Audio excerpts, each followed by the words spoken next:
dear brothers and sisters, I want to welcome you to today's reflection, the 5th Sunday of Lent Year B. I am Reverend Father Prosper at 𝐒𝐔𝐍𝐃𝐀, a Holy Cross priest, and coming to you from Holy Cross Family Ministries here in Bugembe. Today we are celebrating the 5th Sunday of Lent, and our theme today is the New Covenant. And this will be a new covenant that will be written on the hearts of the faithful, and a new covenant of blood that Jesus is going to fulfill on the cross. And in our first reading, we hear Prophet Jeremiah telling the people that God is going to make a new covenant. And this new covenant will be not like the one he made with their forefathers. When the one they broke, he's saying this is going to be a new covenant that is going to be written on their hearts. We have to remember that Prophet Jeremiah was an exilic prophet. He's among the prophets who prophesied during the time of the exile in Babylon. The first covenant that God made the people of Israel, they broke, the one day that they broke, once they broke the covenant, the punishment was the Babylonian exile. But now, we have to remember that last Sunday, the good news was that the people would come back from the exile and go back to their homeland. It was going to be the time of restoration, the time of renewal, the time of building up. And this Sunday, we are hearing that the covenant is going to make will be on the hearts of the people. The first covenant that God made was on Mount Sinai, that he made with Moses. But this one will be on the hearts of the people. And God himself no longer will they need anyone to teach this covenant, but they will know the covenant. And I will be their God, and they will be my people, and I will forgive all their sins, and I will remember no more. In the gospel that we are hearing, we've had today, we are hearing the new covenant, that God is making a new covenant with humanity, and this covenant will be on the cross, and where God is going to suffer, die, be buried, and then he will resurrect and enter the glory of God the Father. This covenant is a covenant of love, that God is going to shed his blood. The last Sunday we heard God telling us that for God so loved the whole world, he gave his begotten Son. And now today we say that this begotten Son is offering this new covenant of love, and this new love will be fulfilled on the cross. And God is using the imagery of the grain of wheat, that unless it falls down and dies, it cannot bear much fruit. But once it falls down and dies, it will bear much fruit. All of us, most of us are farmers. All of us have experience with farming. And we know that once one grain falls to the ground and dies, it produces much fruit.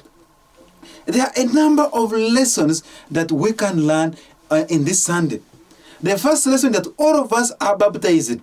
And during baptism, we all made a covenant with God. And the term of the covenant was to avoid sin. Now the question is, have we kept the terms of the covenant, or we have sinned? And if we have sinned, now the church gives us this time as the time of renewal, the time of reconstruction, the time of renewing and then becoming new people. We need to reconstruct and to renew the terms of the covenant that we made with God during baptism. Then we are hearing Prophet Jeremiah is talking of the new covenant that will be written on the hearts of the faithful. Now we have to know that the heart is a symbol of love. And this is the symbol of love. The challenge is someone loving you so much, and then in return you give something different. Jesus, he uses the imagery of the seed that must die, and once it dies, it bears much fruit. the question I ask, what is it that this Sunday that must die from me? Is it my bad habit? Is it my bad vices? Is it the alcoholism? Is it the pride? Is it arrogance that must die? And once it dies away, then I become a new person and I'll bear much fruit. The new covenant that God is making with us is a life-giving covenant. The question is, what type of covenant have you made that is going to kill you? We know people have made useless covenants with the devil. People have made covenants with their friends into slavery, into alcoholism, into bad groups. People have made covenants. Those covenants are life-taking. But Christ is giving us life-giving covenants. Those of you who are married, you made marriage covenants with your partners. Are you keeping the terms of the covenant? In case you have broken this covenant, it is time for renewal. Can you renew? Can it be again like on the day when you professed your vows in marriage? And we see that this covenant is going to, the first one was communal. This is going to be individual. That we shall not need anyone to teach it. It will be on our hearts. And in this covenant, it will be a personal relationship with God, where God sacrifices himself. And it tells us that when I am lifted up, I will draw all people to myself. Sometimes you may try to lift something, but it becomes so heavy. What is it that I need to throw away? That when God is lifting me up, I become light. Think of it, my brothers and my sisters. And just tells us that now the ruler of the world is overthrown. And we know that in the Gospel of Luke, on the temptations, the devil told Jesus that the authority of all these, the authority was given to me.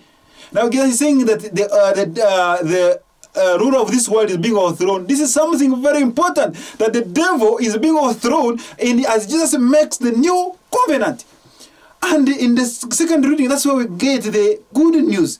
Why Jesus becomes the new high priest, then the one of the new covenant, who offers our prayers, our cries and supplication to God, so that he may hear them and give us what we need.